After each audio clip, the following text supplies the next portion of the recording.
Welcome to Build Better Teams, the podcast for leaders who want to improve collaboration, strengthen communication, and create real alignment inside their teams. Here we explore team building strategies, leadership development, and hands-on approaches like Lego serious play that help teams think, build, and solve problems together. Let's get started so you can lead more effective, aligned, and engaged organizations. Hey there, welcome back. I am Shannon Russell. I'm a strategic leadership and team facilitator, certified in Lego Serious Play, and the host of the Build Better Teams podcast. Let's be honest. When you hear the word networking, what do you think? We've all been to networking events, online, virtual, but they're all so different. Maybe you picture a room full of people wearing name tags, awkwardly balancing a plate of hors d'oeuvres in their hands while trying to make small talk. Or maybe you're thinking about networking online, maybe in LinkedIn where you receive messages almost daily, like I do, that say, "Oh, I'd love to pick your brain," or "Can I help you with this?" For a lot of people, networking feels uncomfortable. Just the word can kind of give you those yucks, especially if networking to you feels forced or a little transactional. Trust me, I get it, and I felt that way too. But over the years, I've completely changed how I think about networking. And I honestly wish I could come up with a different word because there's so much more than that. It isn't just going in and handing out business cards and "How can you help me? I'll help you." It's so much more than that.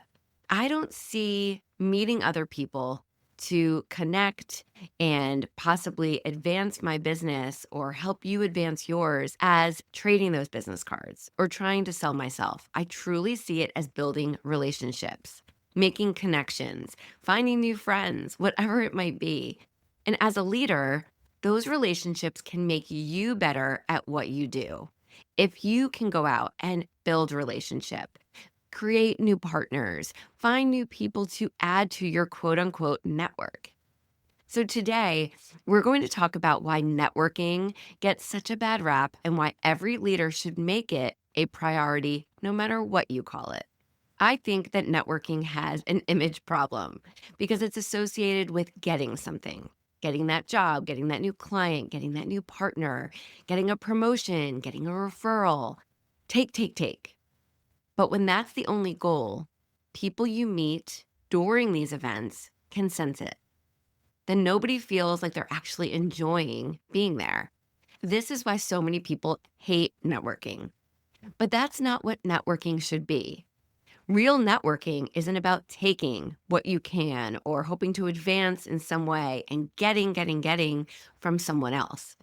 It truly is about connecting, meeting new people, forming those relationships over time, and learning through these connections. And one of the biggest mistakes that leaders can make is only talking to people inside their organization. And yes, we talk a lot here on the show about creating that communication and that collaboration within your team. But think about it. If every conversation you have is with the same group of people on the inside, then you'll probably hear the same perspectives over and over again because you're inside your bubble of what your company does, what your team is working for. Networking exposes you to fresh new ideas from people in different industries. When you join a group online for a networking event, when you go to a local meetup in your community, you are not just meeting people who do the same thing that you do. You're meeting people in different industries. You're learning about new leadership styles. You might be gathering some creative solutions to problems that your team is facing, but that you've never thought of before. Sometimes the best idea for your organization comes from someone who doesn't work there. As someone who has been a leader in different industries, I now own 2 businesses. I help other companies grow their teams, and I help business owners build their businesses. I am constantly meeting people. I'm going to conferences. I'm going to networking events. I'm meeting people. What I love is the connection. I love meeting people, learning about their business, learning about the work that they do, and connecting those dots and saying, "Ooh, I would love to introduce you to so and so who does this," and making those connections. It is external for me. I just love meeting people, having those conversations, and taking any gems that I can from those other people's brilliance. It's not about what can I get from you. It's really bettering who I am as a business owner, as a consultant, as a facilitator, and I get to learn from other people. And of course, I share what I know. I'm happy to help, I'm happy to connect. So I look at it as a very two-way street, a two-way conversation. And when you approach any kind of opportunity to meet other people, to connect, as something where you are going to get to potentially share your expertise and help others.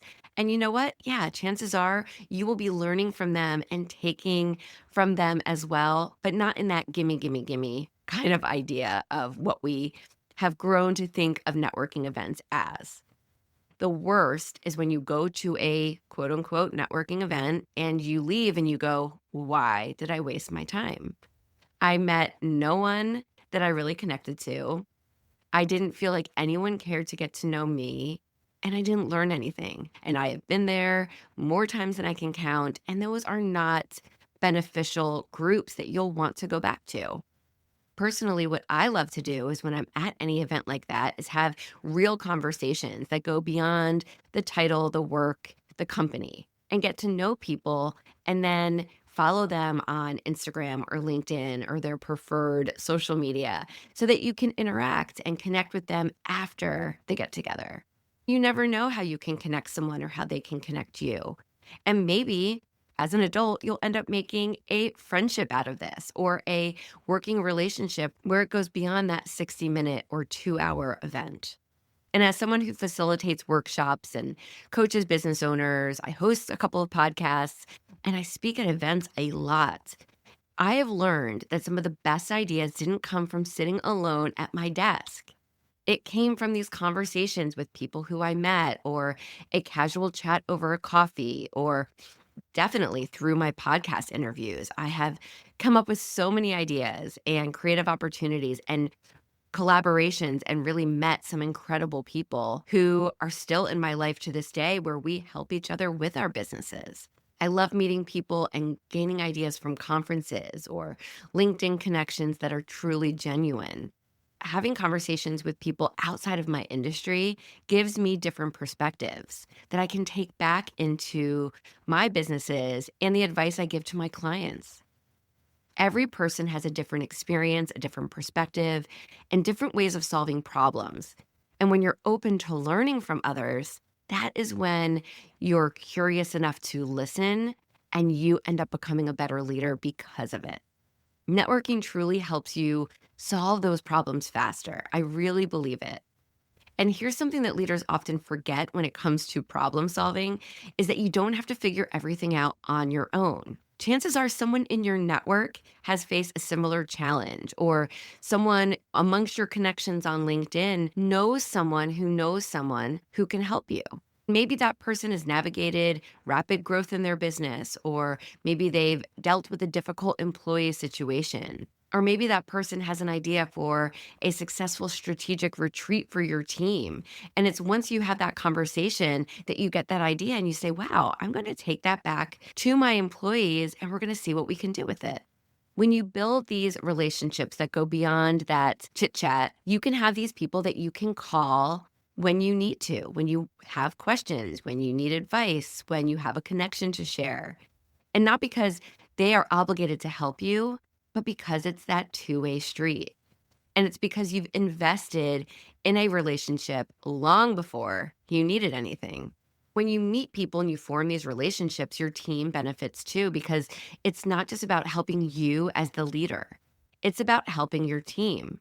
Maybe you met someone who is a leadership coach that your managers can actually learn from. Now you can figure out a way to collaborate with this person and bring them into the office and introduce them to your managers and have a coffee, a lunch, have some way of having your team members learn from this person who you built a connection with.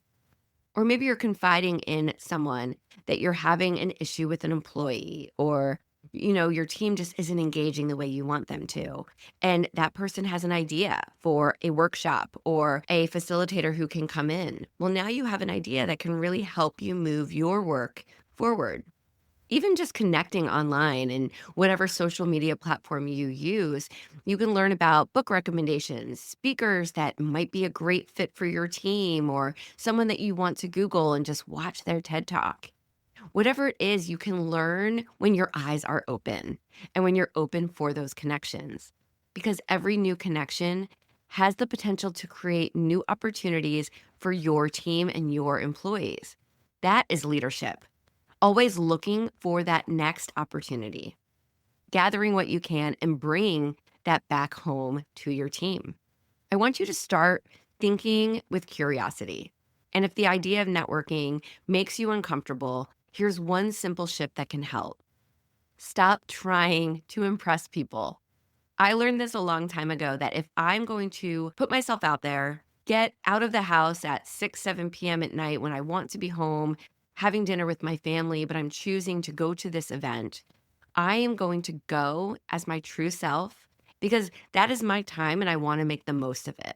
And if I'm going there afraid of what to say and trying to make sure that I come off in a certain way, that is a waste of time to me. So instead of thinking, oh, what should I say? I try to ask myself and remind myself to ask, what can I learn tonight? Some of my favorite questions are, so what are you working on right now?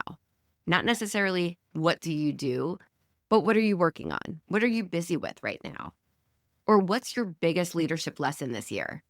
And you can start it off contributing something that you've learned this year and then turning it back to that person saying, what about you? Any big lessons you'd like to share? It makes you vulnerable. It allows you to put something out there to that person so that they feel comfortable enough to share with you. And that already is a conversation and hopefully a would-be relationship. Another question is, what challenge are you really facing right now? What challenge is your team facing? We're about halfway through the year when I'm recording this episode. So, how has the first half of the year been for you? What are your goals to get you to the end of the year? These questions really create those conversations. And nowhere inside of those questions and the idea for this conversation is there a sales pitch? Is there an ask? You're just wanting to learn about the other person. And people will remember how you made them feel far more than remembering your job title. And like I was saying earlier, meeting people in the work world, in your industry, or in your community doesn't have to only be in person. It doesn't have to be at a conference. It can truly happen anywhere. It can be at a community event for your kids, a webinar you attend online. It can be on LinkedIn. I love connecting with people on LinkedIn and having true conversations. And when those conversations seem transactional or not genuine, I delete that conversation because that's not something I will pursue. It's when someone brings up a connection that they have with a friend of mine, or they comment on one of my posts, or they ask me about Lego Serious Play. There's something more genuine in that conversation. That's a conversation that I want to continue.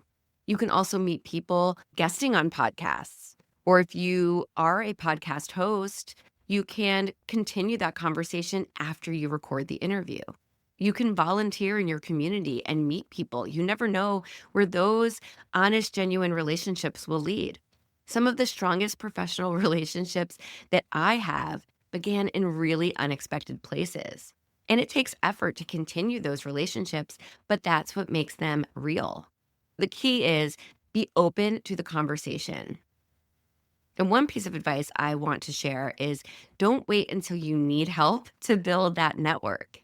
It's all about building your community before you need it, because relationships take time and building relationships consistently is the way to go. Then you're constantly having people that are top of mind when something comes up and either you need a hand or you know someone who does, or you can connect that person to someone else. So keep building the network before you need them and introduce people who should know each other. Like I mentioned earlier, I love, love, love introducing people. I think it's important to note that if someone tries to introduce you to someone else, they feel that you should know. For me, it happens a lot via emails. You might be busy. You might be away on vacation. You might be swamped with a project. But you know what? Someone took the time to connect you. and maybe that person already reached out to you. So take a moment, reply, let them know that you'd love to chat with them. You're really busy right now, but you'll reach out to them soon. Just acknowledge that connection. It's important. It's also really fantastic and really easy to share helpful ideas and resources with others. So you can post these things on LinkedIn, Facebook, Instagram, Threads, whatever you use, and just share those ideas because someone else might see that and share that with their network. And someone else might say, oh, that's a really great way of thinking about that particular topic. And now I want to connect with you. When you're offering information and you're offering your ideas, your advice, and your experience to others, that is a way of networking and growing your community. I truly believe that when you approach meeting people and building that network with generosity instead of expectation, everything changes because people begin to trust you, and trust is that foundation of every relationship. And if building this network has always felt a little uncomfortable to you, then maybe it's time to redefine what it means to network for you. Reframing it and thinking, okay, it's not about collecting contacts. It's about collecting these perspectives, advice, and ideas, and surrounding yourself with people who challenge your thinking and inspire new ideas, because that is what makes you a stronger leader. And in turn, helps you build that bigger, stronger team. Remember, as I say here often, leadership isn't about having all of the answers. It's about having that community to turn to and continuing to learn so that you can learn from others and bring that back to your team. That is how you build a stronger team. Definitely showing that vulnerability to your team members of, hey, I went to this meeting and I met some really great people. This is what I learned. I want to share it with you in case it will help. It shows your employees that you are open to learning. You don't have all the answers, and that you're going out there, you're learning, and you're bringing it back to share that knowledge with them. One of the best ways to learn is through the people you meet along your journey. So this week, I am going to challenge you. I want you to reach out to one person, invite one person to coffee, one person as a connection on LinkedIn, attend a local networking event if that works for you, or reconnect with an old colleague. That is a really easy one. Not because you need something, but because relationships are worth investing in. And you want to be the best leader you can be and build that better team. You never know where one conversation or connection might lead. I want to thank you for listening to the Build Better Teams podcast. If you have enjoyed this episode, please share it with another leader who might need a reminder that networking isn't about business cards. It's about building a community that helps all of us lead better. And it wouldn't feel right if I didn't suggest you connect with me over on LinkedIn. I am Shannon Russell Coach on LinkedIn. Please find me, connect, send me a message. I would absolutely love to chat with you there. And until next time, remember, the strongest leaders don't build their success alone. They build it one relationship at a time. I am Shannon Russell, thanking you for joining, and I will catch you on the next episode of the Build Better Teams podcast.